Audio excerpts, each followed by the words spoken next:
Hello students, आज इस video में हम एक्सरसाइज 16 क्वेश्चन 16 से स्टार्ट करेंगे। स्टूडेंट्स, ये एक्सरसाइज 16 की 5th वीडियो है। क्वेश्चन 1 से लेकर 15 तक की वीडियो का लिंक डिस्क्रिप्शन में दिया गया है। अगर आपने नहीं देखी तो वहाँ से देख सकते हैं। स्टूडेंट्स, अगर आप क्लास 7 के और चैप्टर्स की वीडियो देखना चाहते हैं तो उन सब का लिंक भी डिस्क्रिप्शन में दिया गया है, आप वहाँ से देख सकते हैं। क्वेश्चन 16 है, draw triangle ABC and triangle PQR such that they are equal in area but not congruent. तो स्टूडेंट्स, यहाँ पर दिया हुआ है कि हमें ट्रायंगल ABC ड्रॉ करना है और PQR कि वो एरिया में इक्वल हो पर उसमें क्या बोलते हैं बट वो कॉन्ग्रुएंट ना हो। ठीक है स्टूडेंट्स, तो सबसे पहले हम क्या करेंगे, ABC जैसे यहाँ पर हिंट में दिया भी हुआ है तो आप क्या करते हैं, जैसे BC उन्होंने कहा 6 सेंटीमीटर, तो यहाँ पर BC पहले हम 6 सेंटीमीटर ड्रॉ करते हैं।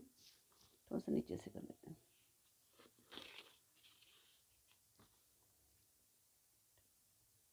BC 6 सेंटीमीटर, ठीक है। और जो हाइट है वो कितनी दी हुई है, AD 4 सेंटीमीटर, तो 4 सेंटीमीटर हाइट।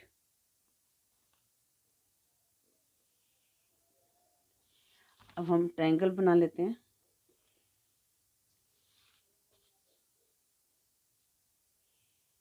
ठीक है, अब ये क्या है, ABC और D।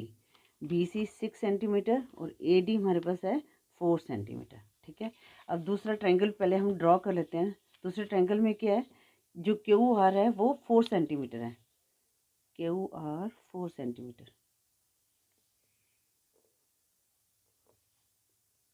राइट, अब यहाँ पर जो PN है 6, ये ड्रॉ कर दिया। अब हम इनको मिला लेते हैं। इस तरह अपने ट्रायंगल को ड्रॉ करना है। ठीक है, यहाँ पर दे देती हूँ मैं PQR और ये N, ये हमारे पास है 4 सेंटीमीटर, अब 6 सेंटीमीटर। अब हम इनका एरिया निकाल लेते हैं। अब यहाँ पर निकालते हैं एरिया ऑफ ट्रायंगल ABC। अब यहाँ पर हाइट दी हुई है और बेस दिया हुआ है, तो इसका क्या एरिया कैसे निकालते हैं, 1/2 इंटू B इंटू H। तो 1/2 बेस कितना है 6 इंटू जो हाइट कितनी है 4, 2 2 ज़ा 4, तो कितना आ जाएगा 12 सेंटीमीटर स्क्वायर। अब एरिया ऑफ PQR का भी निकाल लेते हैं। एरिया ऑफ ट्रायंगल PQR, ठीक है, half into B into H होता है इसका भी, तो इसका हाफ, इसका जो बेस है वो 4 है और हाइट 6 है, 2 2 ज़ा 4, 2 6 ज़ा 12 सेंटीमीटर। ठीक है, अब इन्होंने क्या ड्रॉ ट्रायंगल, एरिया तो इक्वल आ गया पर ये कॉन्ग्रुएंट नहीं है, तो यहाँ पर हम लिख लेंगे both triangles have equal area but they are not congruent. they are not congruent। ठीक है, इस तरह हमने क्वेश्चन 16 को सॉल्व करना है। स्टूडेंट, क्वेश्चन 17 है, fill in the blanks, 2 line segments are congruents if they have. Students, line ये हमने क्वेश्चन में डिस्कस भी किया था हमने फर्स्ट वीडियो में। ये 2 लाइन सेगमेंट हैं, ये कैसे कॉन्ग्रुएंट होंगी, जब इनकी सेम लेंथ होगी। ठीक है ना, तो इसका यहाँ पर क्या लिखेंगे हम फिल इन द ब्लैंक्स में, same length, when if they have same length, LENGTH। ठीक है, अब पार्ट 2 है, 2 angles are congruents if they have. अब 2 एंगल्स कब कॉन्ग्रुएंट होते हैं, जैसे हमारे पास यहाँ पर है, ये हमारे पास है, अगर ये भी 60 डिग्री का है, ये भी 60 डिग्री का है और यहाँ पर ये ट्रायंगल बना हुआ है। ठीक है ना, अब ये कब होंगे कॉन्ग्रुएंट, अगर ये दोनों का जो सेम मेजरमेंट है। ठीक है ना, अगर जैसे आप इस ट्रायंगल को आप इस ट्रायंगल के ऊपर रख देंगे तो बिल्कुल सेम लगेगा। ठीक है, तभी हम ये जो है, जो एंगल्स हैं ये कॉन्ग्रुएंट होंगे। अगर हम इस ट्रायंगल में ये हमने ऐसे बनाया और एक हम राइट एंगल का ये ट्रायंगल बनाते हैं, तो ये कॉन्ग्रुएंट होगा, नहीं कॉन्ग्रुएंट नहीं होगा। क्यों, क्योंकि ये सेम ट्रायंगल नहीं है। ठीक है ना, तो यहाँ पर हम क्या लिखेंगे, if they have same measurement, तो यहाँ पर लिखेंगे सेम मेजरमेंट या सेम मेजर लिख दो तब भी ठीक है। नेक्स्ट है two squares are congruent if they have. अब स्क्वेयर कैसे होते हैं स्टूडेंट्स, जिसकी ऑल साइड्स जो है इक्वल होती हैं, ठीक है ना। अब इसका मतलब क्या हो गया, सेम साइड लेंथ, जो साइड्स होती है ना इसकी, अगर जो टू स्क्वेयर्स कब कॉन्ग्रुएंट होंगे, अगर उनकी जो सेम जो है साइड होगी। जैसे ये अगर हमारे पास ये हमारे पास है 4/3 है, अगर मैं इसको थोड़ा सा बढ़ा दूंगी ऐसे, इसको 4 है, ये 4 है और ये मैं 6 कर दूंगी, क्योंकि साइड एक ही होती है ना स्क्वायर की। अगर हम 4 वाले को 6 के ऊपर रखेंगे तो सेम हो जाएगा, नहीं होगा ना। तो यहाँ पर क्या आएगा, two squares are congruent if they have same side length, same side length, ठीक है, साइड लेंथ सेम होगी तब। Two circles of congruent if they have, अब सर्कल होता है, एक सर्कल ये हो गया, एक सर्कल ये हो गया, ठीक है ना। अब सर्कल में क्या होता है, यहाँ पर रेडियस होता है, यहाँ से हमने किया तो यहाँ से हमने कंपास से सर्कल लगाया और इसका जो रेडियस है ये ज़्यादा है। अब ये जो इस सर्कल का इसके सर्कल का, ये तो ये कॉन्ग्रुएंट हो जाएगा, नहीं होगा। जब इनका जो ये रेडियस है ये सेम होगा तभी हमारा जो है सर्कल कॉन्ग्रुएंट होगा। मतलब कि ये सेम, अगर ये 2 है तो हमने 2 ही लेंथ का, 2 ही रेडियस का सर्कल बनाना है, तो ही हमारे पास ये सेम होगा। तो हम यहाँ लिखेंगे two circles are congruent if they have same radius, same radius. Question 4 का आंसर है सेम रेडियस। क्वेश्चन 5 है two rectangles are congruent if they have. अब स्टूडेंट्स रेक्टेंगल्स में क्या होती है, side and breadth, sorry length and breadth, ये length and breadth है। अब ये अगर सेम होगा तभी ये इक्वल होगा ना। तो हम रेक्टेंगल में क्या होता है, लेंथ एंड ब्रेथ होती है, तो यहाँ पर लिखेंगे same length and same breadth, तभी जो है टू ट्रायंगल्स कॉन्ग्रुएंट होंगे। पार्ट 6 है two triangles are congruent if they have. अब जो ट्रायंगल्स हैं वो कैसे कॉन्ग्रुएंट होंगे, देखो स्टूडेंट ट्रायंगल्स ऐसे बनते हैं। अब ये 2 ट्रायंगल्स है, ठीक है ना, तो इसके जो सभी पार्ट्स जो इक्वल होंगे तभी है, साइड्स भी इक्वल होगी, एंगल्स भी इक्वल होंगे, तभी जो 2 ट्रायंगल्स है वो कॉन्ग्रुएंट होंगे। तो यहाँ पर क्या लिखेंगे, two triangles are congruent if they have equal parts, if they have equal parts, ठीक है स्टूडेंट्स। क्वेश्चन 18 है which of the following statements are true and which of them are false. अब पार्ट 1 है ऑल स्क्वेयर्स आर कॉन्ग्रुएंट। अब students all squares, जैसे squares समझो, एक ये स्क्वेयर है, ठीक है ना, और एक ये स्क्वेयर है, तो ये कॉन्ग्रुएंट होंगे, नहीं होंगे। क्यों, क्योंकि ये तभी इक्वल हो सकते हैं जब इनकी जो साइड्स हैं वो इक्वल होंगे, ठीक है ना। तो क्वेश्चन जो पार्ट 1 है वो क्या है, फॉल्स है स्टेटमेंट, फॉल्स, सॉरी FALSE। अब पार्ट 2 है if two squares have equal areas they are congruent. अब देखो स्टूडेंट्स यहाँ पर इक्वल एरिया मतलब कि ये 2 है, ठीक है ना। अब इसका भी 4 है और इसकी भी साइड 4 है, ठीक है। अब इनका जो एरिया है वो इक्वल हो, अगर सेम इक्वल लेंथ है तो ऑब्वियसली तभी इनका एरिया इक्वल होगा, तो ये क्या है, कॉन्ग्रुएंट होंगे। तो इसके जो स्टेटमेंट, इसका जो क्या हो जाएगा, ये स्टेटमेंट क्या हो जाएगी, हमारी ट्रू हो जाएगी, ठीक है। अब पार्ट 3 है हमारे पास if two figures have equal areas are they congruent.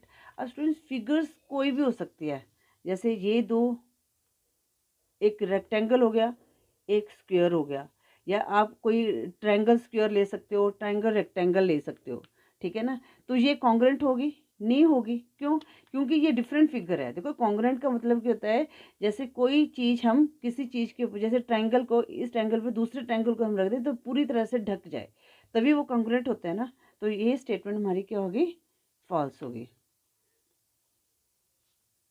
Part 4 है if two triangles are equal in area they are congruent. मतलब कि 2 ट्रायंगल, हमारे पास ट्रायंगल है, जैसे ये हमने ऊपर सॉल्व किया था, ये क्वेश्चन 16 को हमने सॉल्व किया था। तो कहते हैं if two triangles are equal in area they are congruent, ठीक है ना। तो क्वेश्चन 16 की तरह है कि हाँ भी उनका जो एरिया हमने इक्वल है पर वो कॉन्ग्रुएंट नहीं होते। क्यों? क्योंकि जो पिक्चर जो है अलग अलग बनती है, ठीक है ना, जो उनका डायग्राम है वो अलग अलग बनता है। तो क्वेश्चन जो फोर्थ है वो भी हमारा क्या है, फॉल्स है। अब क्वेश्चन फिफ्थ है if two sides and one angle of a triangle are equal to the corresponding two sides and angle of another angle the triangles are congruent. देखो स्टूडेंट्स, ये स्टेटमेंट भी हमारी फॉल्स है। क्यों false है? देखो ये हमने क्वेश्चन आई थिंक 15 सॉल्व किया था, ठीक है ना। क्वेश्चन फिफ्थ में इफ़ टू साइड्स, हमारे पास टू साइड्स हैं, ठीक है, ठीक है, ये टू साइड्स इक्वल है, ठीक है, एंड वन ट्रायंगल, एक ट्रायंगल हम यहाँ पर बना लेते हैं सपोज, ठीक है, are equal to the corresponding two sides and angle of another triangle. अब दूसरा जो ट्रायंगल है, अगर हमारे पास एक जैसे ये वाली साइड दे दी और ये ट्रायंगल ऐसे बन रहा है, तो ये वाला जो एंगल है यहाँ बन रहा है, तो ये क्या इक्वल होगा? नहीं। अगर ये बिटवीन द, ये कहते हैं ना corresponding sides of between angle between the sides, ठीक है ना, तब ये इक्वल हो सकता था, ठीक है। तो ये जो स्टेटमेंट है if two sides and one angle of a triangle are equal to the corresponding two sides and angle of another triangle the triangles are congruent, ये स्टेटमेंट हमारी क्या है, फॉल्स है। जो फिफ्थ स्टेटमेंट भी हमारी फॉल्स है। अब क्वेश्चन 6 है if to triangle and two angles of any side of a triangle are equal to the corresponding angle, then the side of another triangle, then the triangles are congruent। तो अब इसमें क्या कह रहा है कि टू एंगल्स हैं और एक साइड है, ठीक है ना, टू एंगल्स और एक साइड है। तो कह रहे हैं कि ये जो एंगल है वो हो सकता है। अब देखो टू एंगल्स और एक साइड दी हुई है, तो ये कौन सी प्रॉपर्टी के थ्रू ट्रू हो सकता है? Two angle A S A property के थ्रू। तो इसको हम लिखेंगे true by A S A congruence property, ठीक है। अब क्वेश्चन 8 है, question 8 if three angles of a triangles are equal to the corresponding angles of another triangles then the triangles are congruent. 7 statement है, ये भी हमारी फॉल्स है।